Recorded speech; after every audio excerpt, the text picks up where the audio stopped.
Hi, everybody, and welcome to this week's edition of the Travel Coffee Break. I'm Alistair Mackenzie, and I'm not actually anticipating there to be much action in today's show because I know that several people that I was hoping were going to come aren't going to be able to. I did put out it's an open mic edition, so I've put out the invitation to all the followers of the Travel Coffee Break on the Travel Coffee Break page on Google Plus, inviting you to join in if you've got something you want to talk about travel and tourism related. Maybe you're a travel PR, maybe you are a travel industry operator, maybe you're in accommodation, or maybe you're a travel PR, or maybe you're in travel media, a blogger or something like that.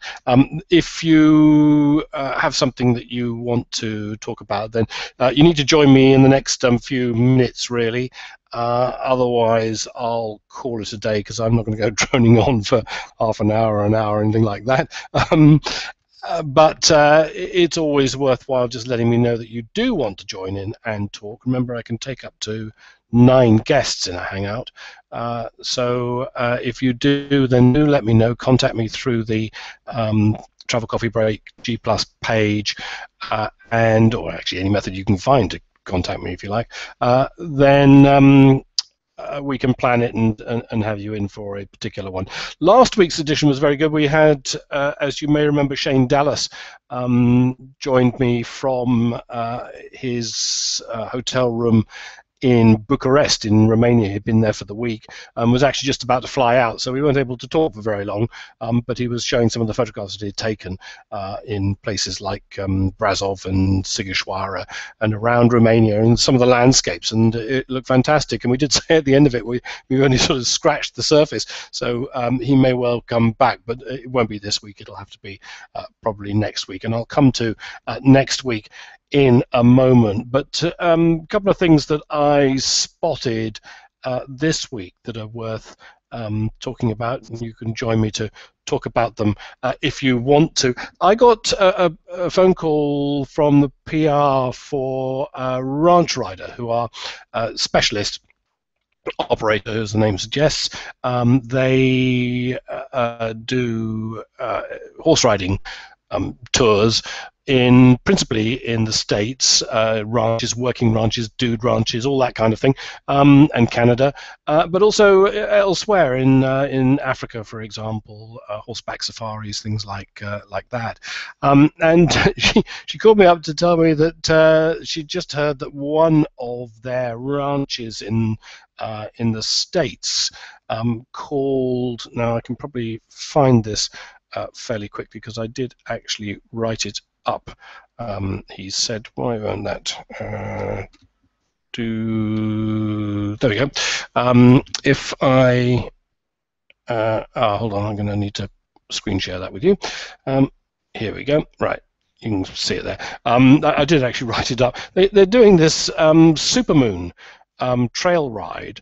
This is the Flying W working cattle ranch in Kansas, and it'll be offering horseback trail rides under the supermoon this summer. Supermoons occur when the full moon coincides with the moon's closest approach to the Earth, and it appears then up to 14% larger and 30% brighter than a full moon at its furthest point.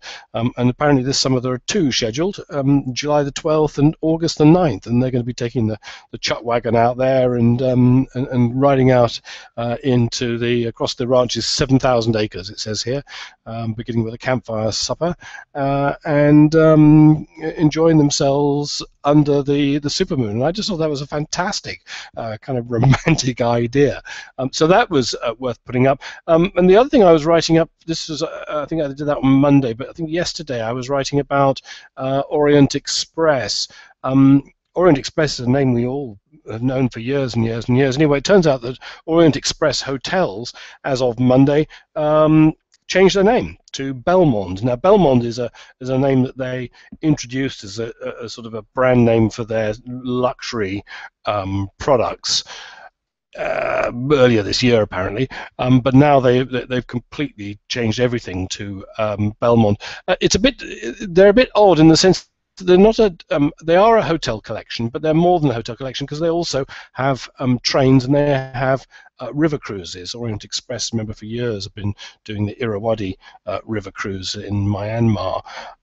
So I'm not quite sure why they felt the need to change to Belmond, but they have. So if you suddenly see adverts and things for Belmond popping up, then that's the reason why. Something else that came up, and I'm just wondering if I've got it here. Maybe I do. Yes. I think it's... Here we are. The Boeing. This is something I got sent through, a press release I got sent through, which I think is rather interesting. That Boeing on Saturday they delivered their 1,500th Boeing 747 jumbo jet off the production line to Lufthansa, and I hadn't realised. To be honest, I thought that 1,500 didn't sound a lot when you compare it to the kind of production numbers for example, military aircraft, during the Second World War and things like that, they were produced in thousands. So I wasn't at first all that impressed by that, but I suppose I am. It's an awful lot of very large aeroplanes. So congratulations to Boeing for that. And the other thing that piqued my interest was this thing here about this airline. This is Zagros Jet, the new flag carrier of the autonomous Kurdish region of northern Iraq, has announced that it'll begin operations to Amsterdam and Munich.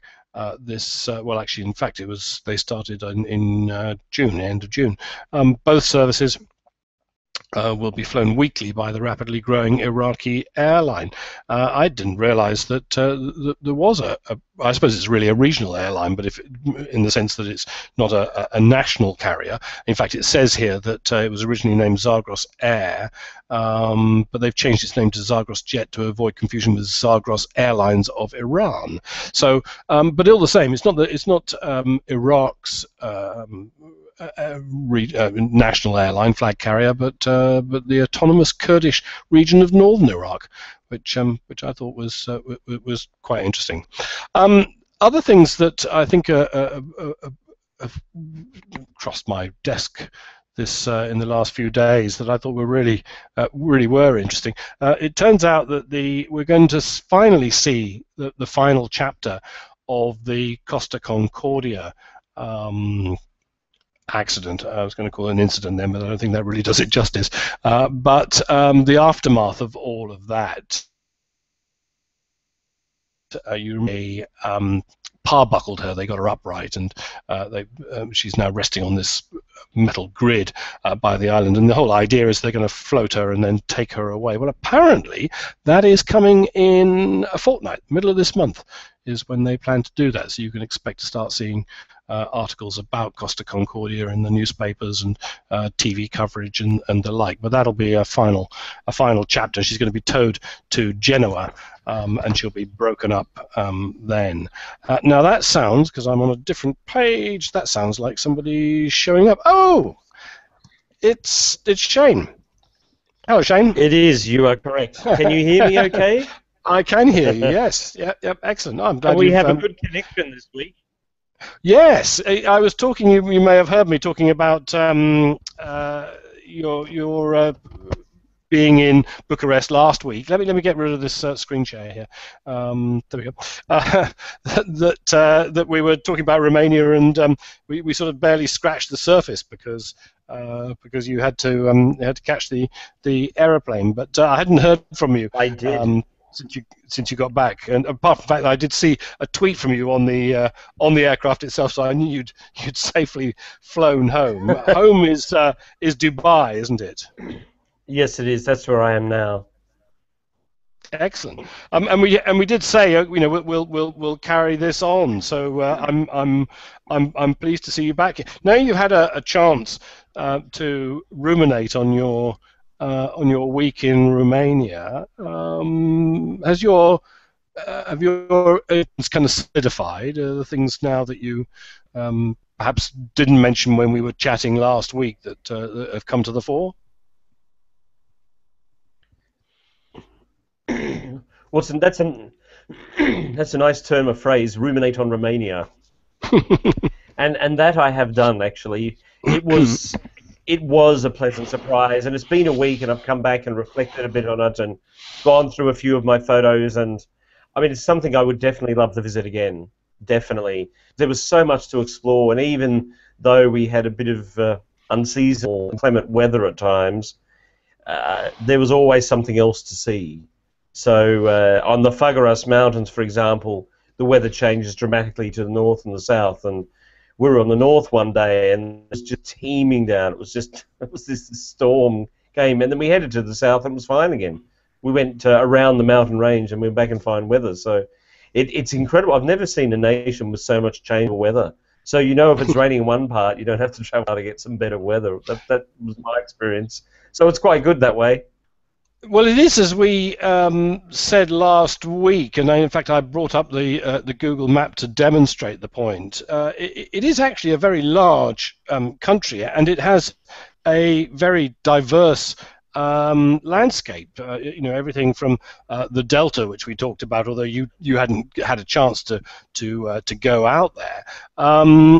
Everything from that to well, we call them mountains. They're perhaps not mountains on the scale of the Alps or anything, but nevertheless, you know, foothills and mountains, wooded valleys, and the like. It's not surprising there are you know, micro-stroke regional climates at play here. Not least because, of course, the other thing is that the delta comes down to the Black Sea coast, so you've got this whole coastal region in Romania as well.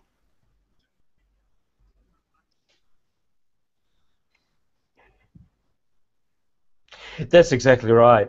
I think much of the coastal region down towards the sea or the delta or anything, it was really my main journey was to Transylvania. That was where most of my travels took me, and then because I was on my own. Oh, here we go. We've got a map coming up now. Yeah. Because I was on my own, it enabled me to explore a little bit more than if I was with other people. So I ended up backtracking a few places, I showed Pest Castle last time, which I absolutely loved. And so visited there twice, and then I showed the fortress, the church fortress Victory, as if I remember, last week. And again, that was another place with 2 visits. So Bucharest, you can see on the map there, is in the Bucharest down the part. south. So yeah. Just beyond the green, when it gets pale, you can see Bucharest.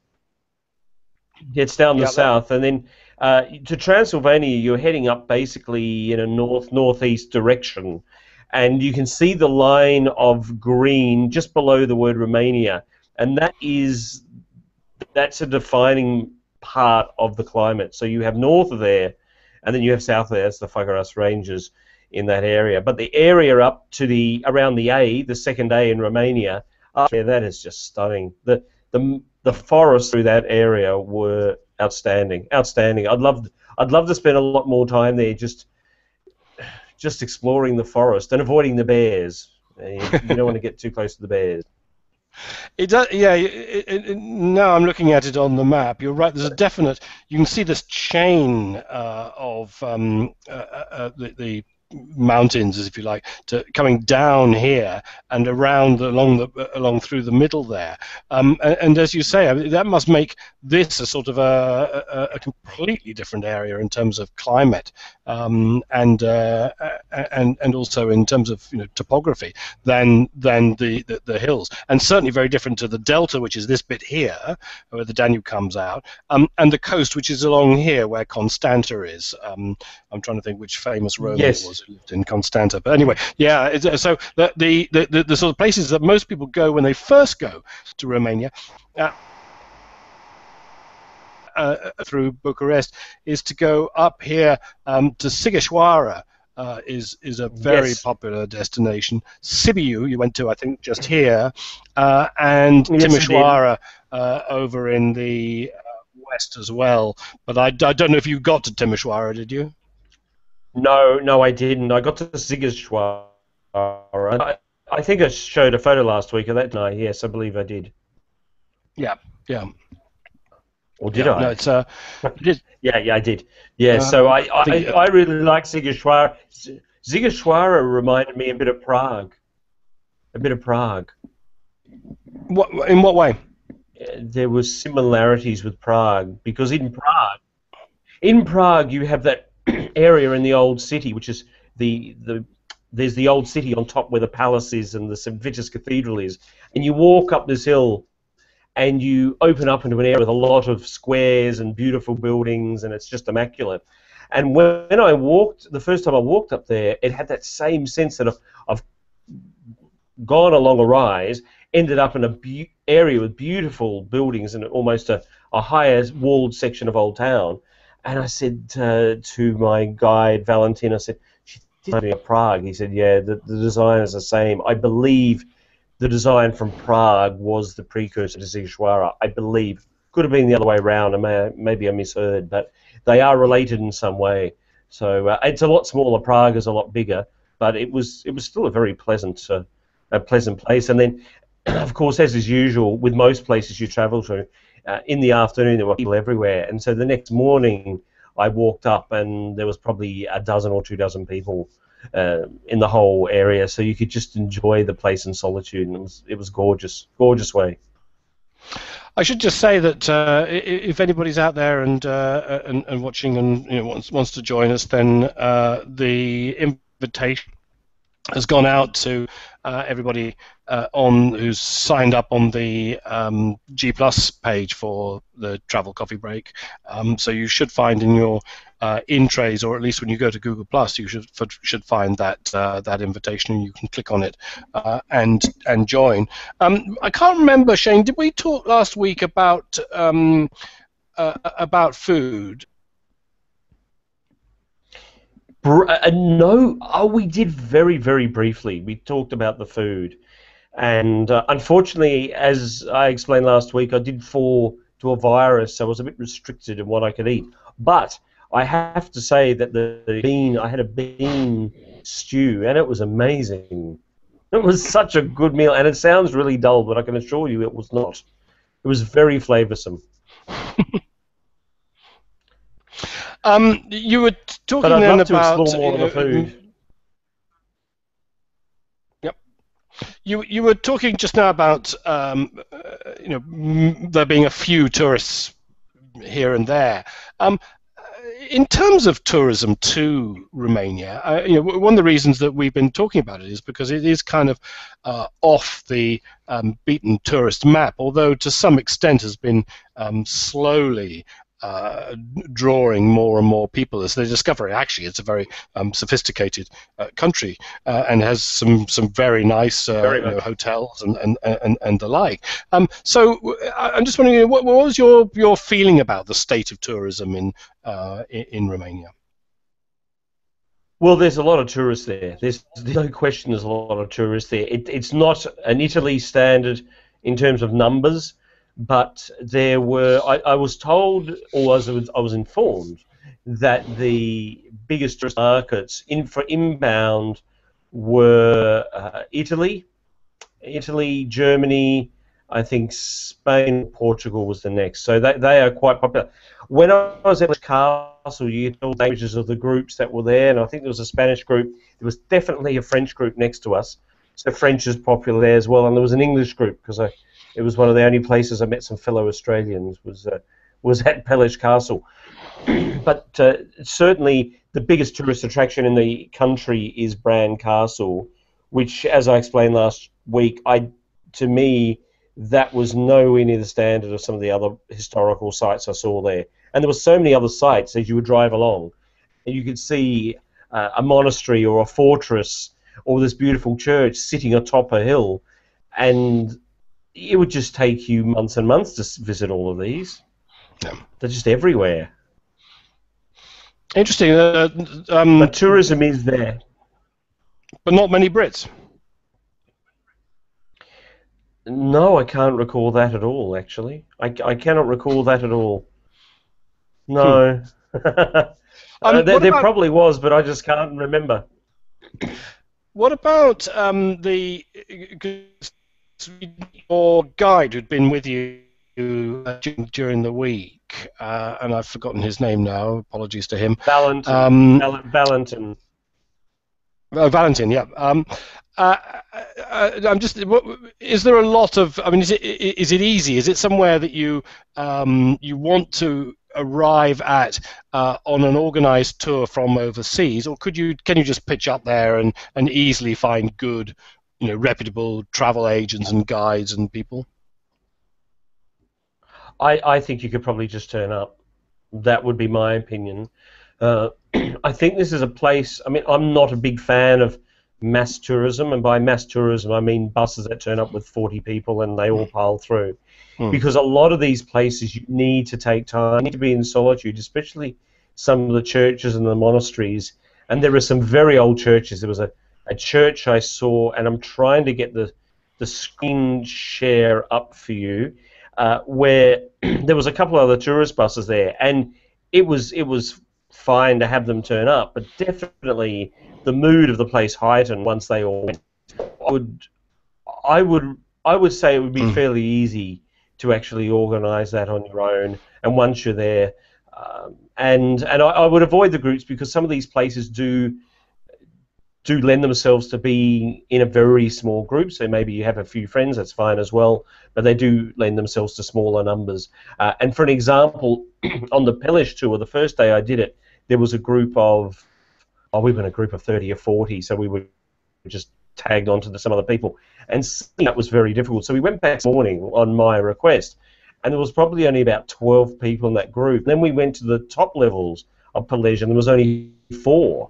So, and it made such a difference to viewing and appreciating this palace when you're in that smaller number. So, I mean, as I said, I do have a bias against very large. I'm not a fan of them, but I would recommend that there are some sites there that are definitely worth seeing with smaller numbers. I think I was really getting at whether it was a good destination for independent travellers, and it certainly sounds like it. What about? I'd say yes. Definitely. What about the secrets, the pearls, those places? I mean, did you find any places off the beaten track that tourists, by and large, don't reach, that you've got as a hot tip? I'm going to share one with you right now.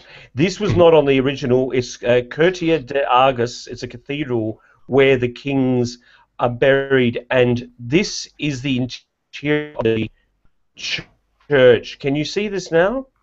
Oh yeah. Are you? Yeah, you. Yeah, I mean, yes, this is the view. I mean, that's just staggering. Yeah. That's taken from the floor looking straight up. And it's a bit out of the way. That's taken from looking straight up, and it's not on the main tourist route at all. It was this was the escape when I told you about the rain in the mountains, and we headed south, and we bypassed the mountains, and it was fine weather. We ended up here, and it's the burial place of the kings and the rulers from the late 19th, early 20th century of Romania.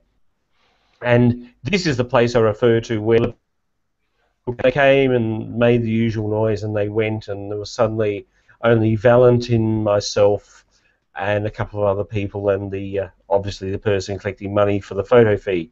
And it was beautiful when they all... And this is something I would strongly recommend, because it is a little bit out of the way.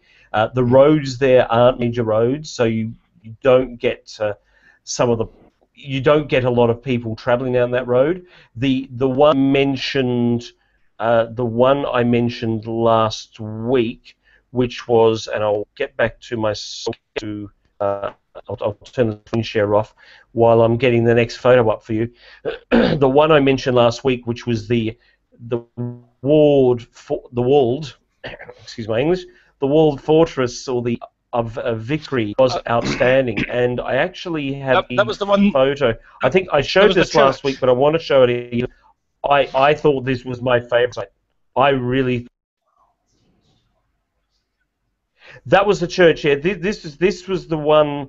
Sorry, I'm getting there. This was the and it's the one I'm not good with heights, but still I managed to climb up and look at it. This is the walled church here.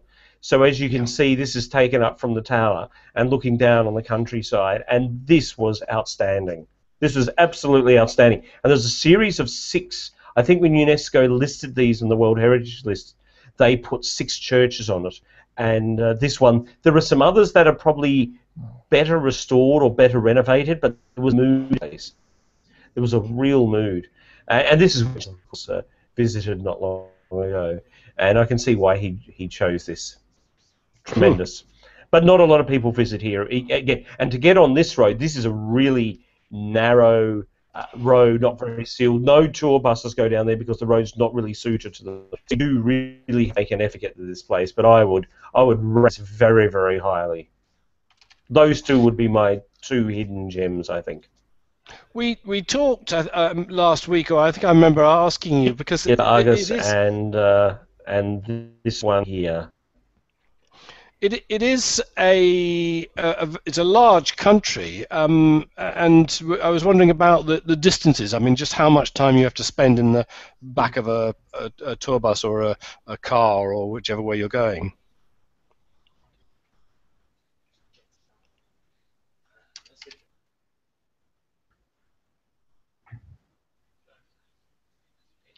Thankfully, not long. The distances are good, but the main roads that connect the main areas are very strong. Now, I have to say, I'm going to say not long because I come from Australia, and I have driven around Australia, and that was 21,000 kilometres. So for me, Romania is distance. But we found that going from one major place to the other, which looked quite far on the map, only took a couple of hours at the most. But the thing is, unless you're going into the agricultural belt where the landscape is fairly nondescript, the scenery is beautiful, so the time passes very quickly. What about value for money? Cost of things, food, and transport and stuff like that.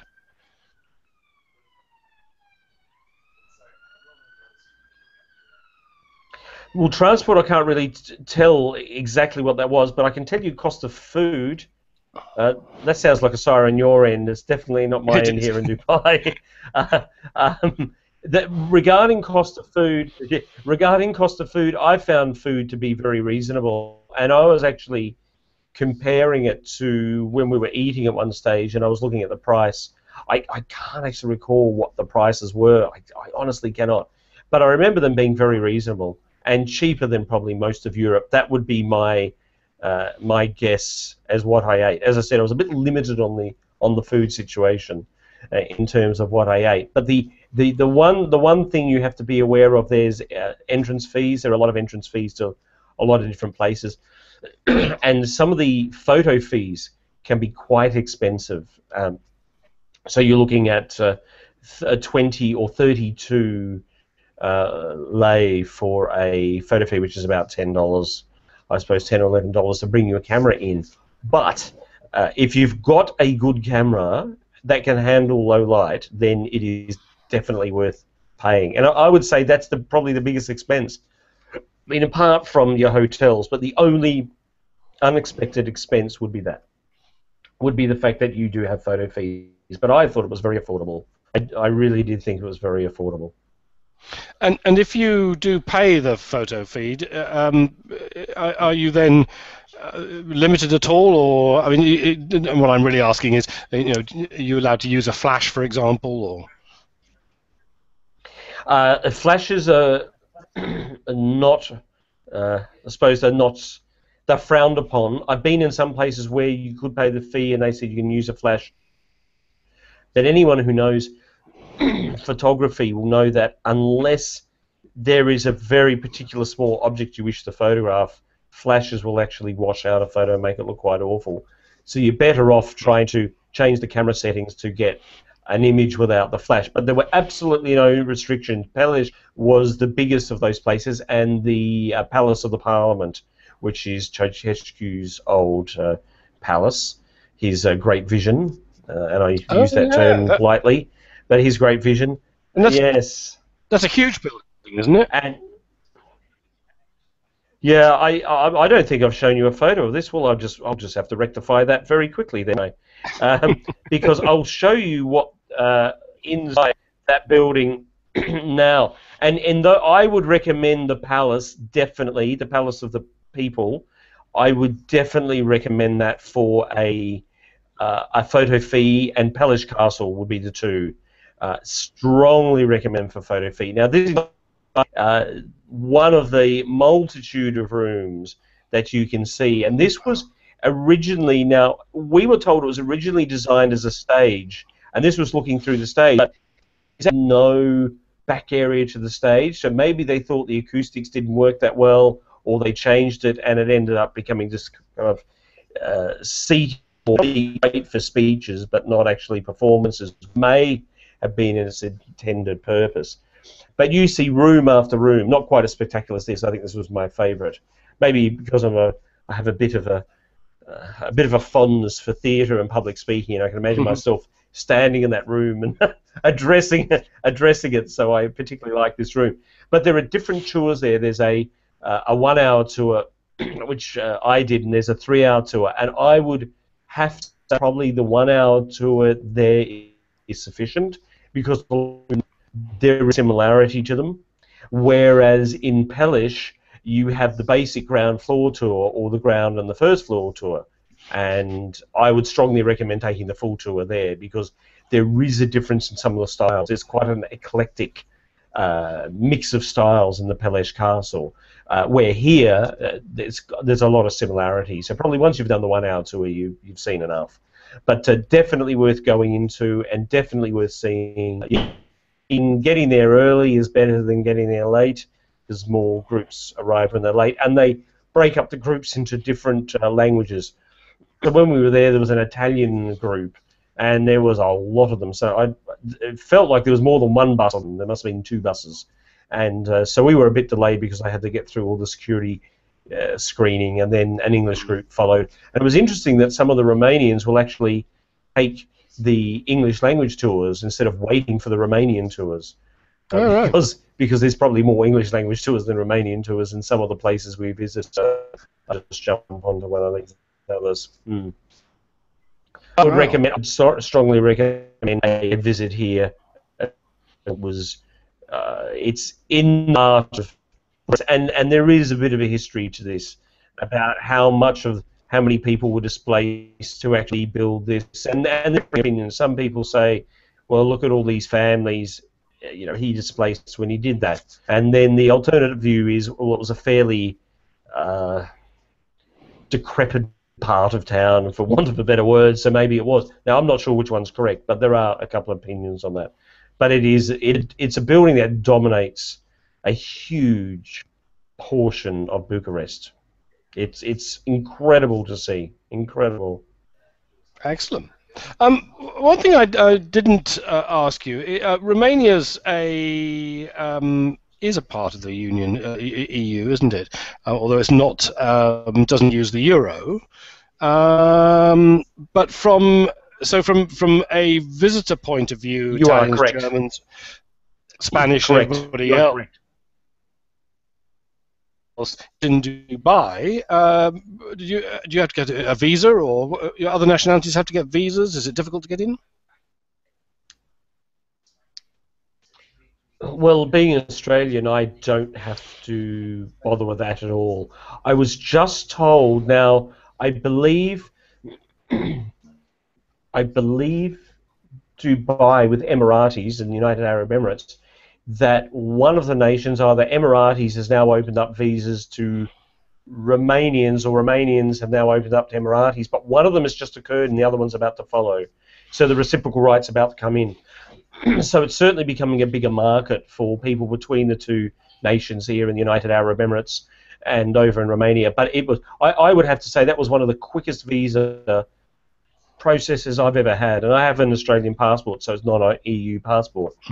And there was about 4 or 5 people ahead of me, and I was literally at the counter within 2.5 minutes. I couldn't believe how fast it was, and all the other queues were moving just as quickly. So an extremely easy process to go. into. And as you correctly said, they don't use the euro, though it's obviously, if you have currency you want to change, then you're best to bring a euro, because there's plenty of money changers around, change them.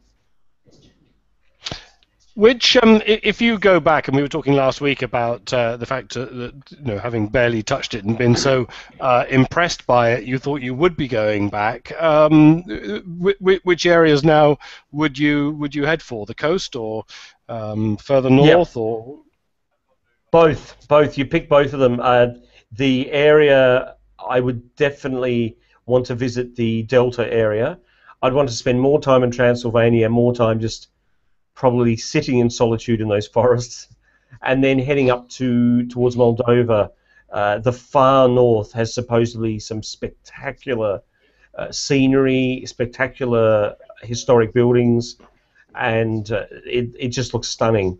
But of course, with only a week, it wasn't enough time, and I would probably recommend, if someone was seeing Romania, I think if you do less than 3 weeks, you're probably doing it an injustice, because you do need to take time in some of these places. I love Brasov, for example. I loved it and could have spent a few days there.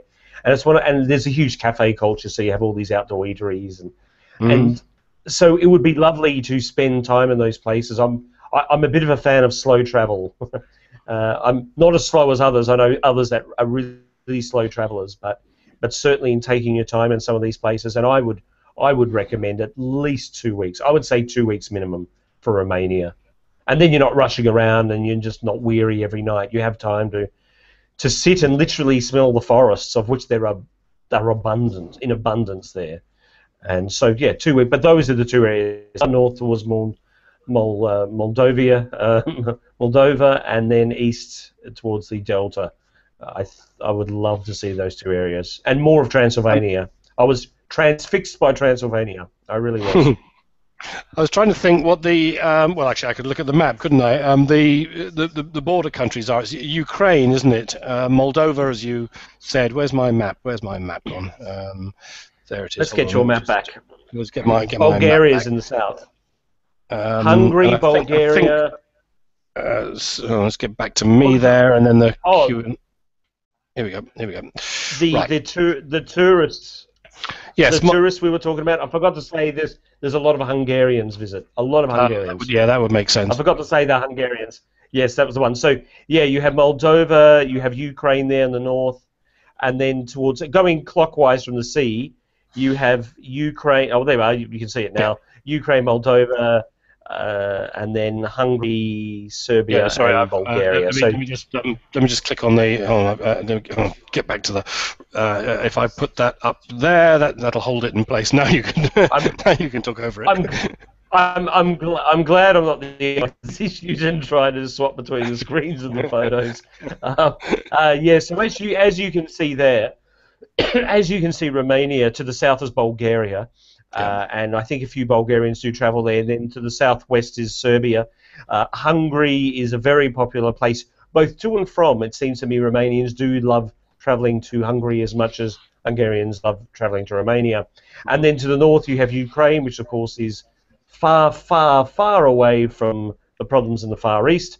And then in between Ukraine and Romania is Moldova, right there. So it's certainly a very interesting part of the world. But I tell you what was very interesting about this. They seem very proud, the Romanians, of their Latin heritage. They say, we are the one Latin people in amongst a whole lot of nations which aren't. And they take great pride of it. And even there's, in a lot of the cities, what Ceausescu had put up, and it's one of the things they have kept, is the statue of Romulus and Remus with the boar or the and that's in a lot of the cities. So that was the first one actually came. Wasn't it? Weren't they? Sorry, that's it. Sorry, suckled by the wolf. Sorry, you're correct. Yep. The wolf, and that was originally brought. It was copied from one in Rome, and it was brought into Bucharest. And then there were copies of the one that came to Bucharest put in all the cities. So you can see that there's a strong affinity with Italy, and they do see themselves as quite quite Latin in a few ways, and I'll talk about how easy it is for them to pick up the Latin languages as well. You know, I learnt Spanish in such a short time, or Italian in a short time. You hear people say it. So it is quite unusual. I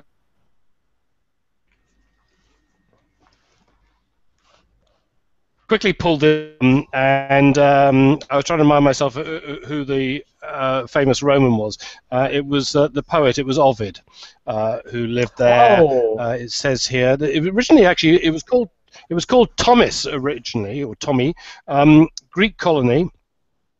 Founded around 600 BC, but then in 29 BC the Romans captured the region, and in AD 8 the Roman poet Ovid was banished here by Augustus, where he found his death 8 years later. So yeah, that's like you say, lots of heritage from that part of the world. Was Ovid? It was Ovid said due to the gay nature of some of his writings. Was that the reason he was sent there, or were there different I'm not reasons? clear, actually. I've got a copy of Ovid somewhere on my shelf, so I'll have to go and remind myself. It takes me back to O-level Latin, I'm afraid. So a lot of it's faded with the memory bells. Knowing the Romans, it was probably some political rather than anything he wrote about. The art of love. You were, as we talked about last week, you were ill for quite a long time. You were there, so you didn't get much of a chance to sample. Just a couple of days. Yeah, The food and everything else. But I wondered, what about your beer intake? Are there any local beers that we should be aware of? And oh, I thought you remember this. I don't drink alcohol. Oh, so right. I cannot help you with that at all. What kind of explorer are you? I mean, honestly, no use to anybody. We want to know what the beer's like. Yeah, I'm just hopeless. I just cannot tell you at all, nor the wines, nor anything else. Unfortunately, it's the one gap in my travels. So yeah, no. And nightlife's another area. Don't ask me about nightlife. I'm not very good on those sort of things. I tell you something. The one part of nightlife I did. Yep. Oh, just when you go back, take somebody with you who does drink and party, and we'll talk to them when they come back. Okay, we'll talk to them. We'll have a three-way conversation. But one thing I did notice was there's quite a lot of culture as an arts and culture there. And when I was in Bucharest, there were signs up for, it was Tosca. I think it was Tosca. The opera was there.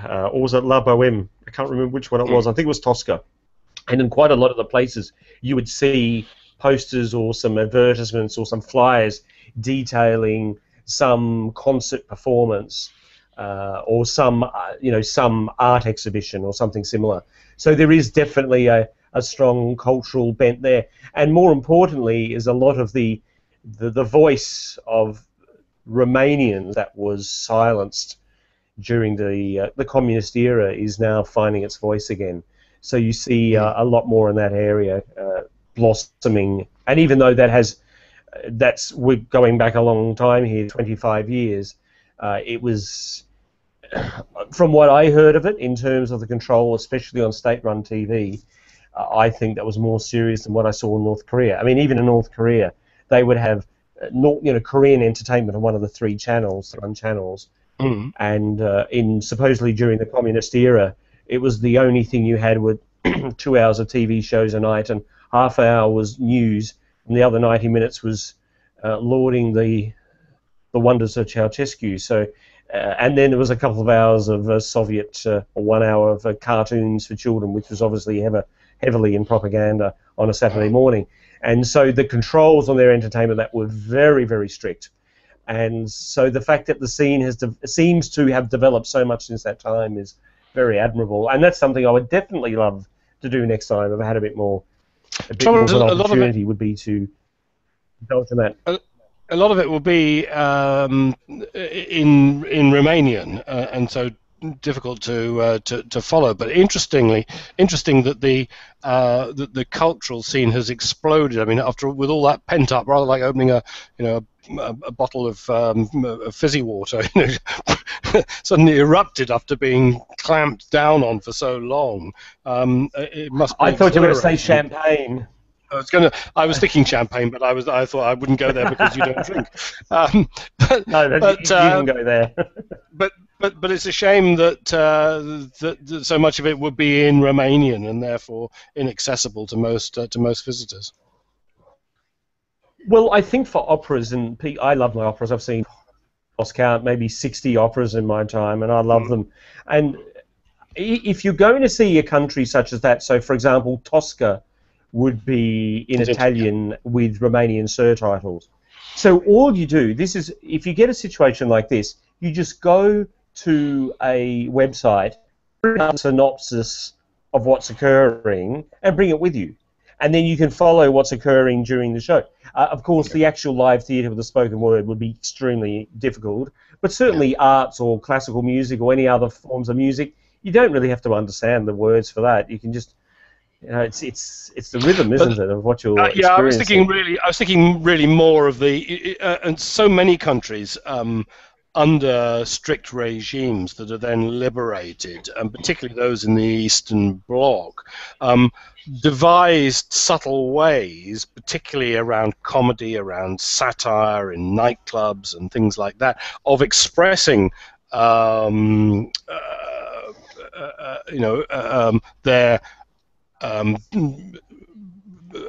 what's the word I'm looking for? The disapproval of the communist regime or whatever the regime might be. The Latvians and so on famously did it through song. So that you would have those art forms that would develop, cartoons, for example, stuff like that.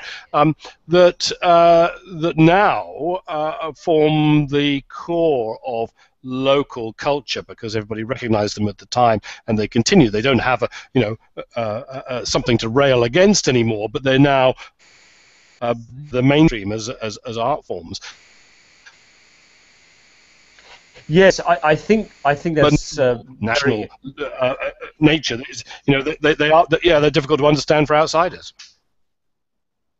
It would be difficult for two reasons. First of all, apart is the language. It's obvious the language. But the second would be the nuances that would be very subtle, and it would be very particular sort of humour, I would imagine. And most countries do have this, where there's a humour that you could translate into language. It would mean nothing to you. But for a local person, they might find it most humorous. And I think a lot of the nuances would be lost. So I think in something like that, you probably need to ensure you have a good guide or have a good contact who can try to explain it to you. And of course, it's not going to have the same meaning, and it won't have that spontaneity, because it's like trying to explain a joke to someone, isn't it? So it doesn't have the spontaneity, but you still will get a better understanding of the culture if that was to occur. Yeah, you should have been here kind of jokes. Yeah, exactly right. Oh, okay. Let's call it a day there. I think we've cracked a lot of material in there, and it now remains for people to go and discover Romania for themselves. You did say last week where you were going next. Where was it? I'm going to Dar es Salaam on the weekend in Tanzania. So it was going to be Friday, but I've been so busy since I've returned that I've haven't got around to booking my flight. So I need to get on to that tomorrow. And then I'm there for a certain period of time. I'm really not sure, but I haven't had a break. And for those who are in travel blogging, they say, oh, you travel. When you travel, oh, you must be great. You're traveling on holiday all the time. And I say, well, I've got news for you. You are not on holiday when you travel. But that first week in Dar es Salaam, it will be the first break I've had in probably 18 months. So I'm just going to sit and disconnect from the world, apart from my Twitter chat that I helped found, TRLT, on Tuesday. That's probably about it for the week. And then I want to take the train to the Zara train that will take 3 or 4 days down to Zambia, and then head into what is the goal of this journey, is to visit Victoria Falls. Okay. Excellent. I've been there twice. And it's and it's fabulous. It's fabulous. Well, I'll put it this way: I went there, enjoyed it so much, and in particular uh, the place we were staying at, Tonga Basie. It's a camp on the Zambian side, just upstream, and they've got another island called Sindabasi nearer. And they do all that thing about you can dine on the edge of the falls and all that kind of thing. And I thought it was so spectacular. I thought if ever I get married, I'll go there for we'll go there for our honeymoon. And I even there was a particular what would you call it? Suite. It was a tree, basically. It's called the tree house, which which was just fabulous. It was right on the banks, and you're looking out over hippos and the rest, and very kind of private. And then literally the bed was in the middle of this kind of forked tree, and I sort of kept it in my pocket, and lo and behold, a year and a bit later, I did get married, and I called them up and I said, "When's it available for a whole week?" And they, when we booked it, and we went down there. So I went down to to Livingston and to the Falls for our honeymoon. So that's if there's a definitive rating on how good you think Victoria Falls is, I think that probably has to be it, doesn't it? I think that is. I'm more excited about seeing it than I was just 5 minutes ago. No, it really is spectacular. It's very worthwhile, and it's very hard to get your head around until you're there, because it's a peculiar geographic formation, made even more complicated by the border. So it's difficult to you can't quite get all these photographs that people take of the falls. Where are they taking it from? Where are they standing? And then what you don't realise is the falls go over into a sort of a gully with two equally heighted promontories that come out in front of it, and it's only between those two promontories that the river then goes away. So that's where everybody's standing and looking at it, and that's why it is so dramatic, because it goes basically into a hole in the ground with a little exit. Amazing. So a few days on each side you recommend? Definitely.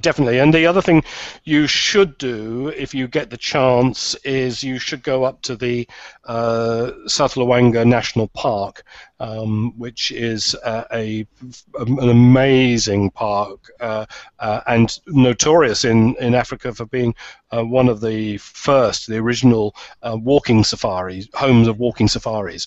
And walking safaris in the Southern Luangwa is a really exciting thing to do. I mean, literally, you're out there, no vehicles, no nothing else, just walking through the bush and encountering, the big five.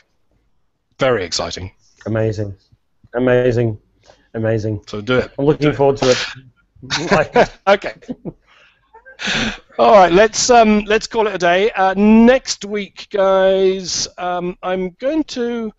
Probably you have to watch the notes on this, but I think I'm going to do the hangout an hour earlier at 4 o'clock because I have to be down in town. It's the ATO, the Association of Independent Tour Operators, sort of annual get-together and barbecue, and they all get together and talk about what they're up to, and they invite one or two members of the press to come along as well, and it's all jolly good fun. But it starts early in the evening, so I will probably do this at 4 and then leave to go down there. So I mentioned that now. Other than that, it'll be business as usual. So, Shane, nice to see you again, and we'll talk soon. Good luck. Absolutely. Okay. Bye, everybody.